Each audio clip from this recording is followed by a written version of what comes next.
ஊக்கமருந்து என்பது பல ஆண்டுகளாக விளையாட்டில் ஒரு முள்ளாக இருந்து வருகிறது.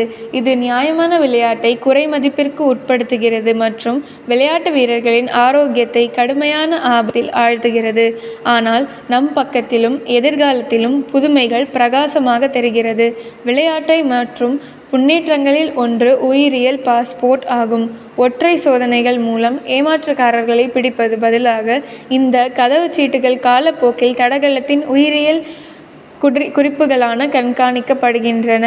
தலைமுறை விளையாட்டு வீரர்கள் ஊக்கமருந்துகளின் ஆபத்துகள் பற்றிய சிறந்த அறிவுடன் வளர்ந்து வருகின்றனர். பள்ளிகள், கிளப்புகள் மற்றும் நிறுவனங்கள் சுத்தமான விளையாட்டுகளை அடித்தளத்திலிருந்து மேம்படுத்துவதற்கான தங்கள் முயற்சிகளை தீவிரப்படுத்துகின்றன.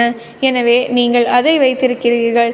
ஊக்கமருந்து எதிர்ப்பு எதிர்காலம் புதுமை மற்றும் வாக்குத்திறங்களால் நிரம்பியுள்ளது. இது போட்டியின் உணர்வை பாதுகாப்பது மற்றும் சமமான விளையாட்டு மைதானத்தை உறுதி செய்வது பற்றியது. நன்றி. ஊக்கமருந்து என்பது நீண்டகால விளைவுகளை கொண்ட ஒரு சிக்கலான பிரச்சினை. ஊக்கமருந்துக்கு பின்னால் உள்ள உந்துதல்கள், அதனுடன் தொடர்புடைய உடல்நல அபாயங்கள் மற்றும் விளையாட்டு உலகில் பரந்த தாக்கம் ஆகியவற்றை புரிந்து கொள்வது முக்கியம்.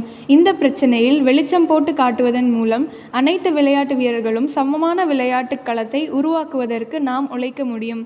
தடகள வீரர்கள் வெற்றி பெற பெரும் அழுத்தத்தை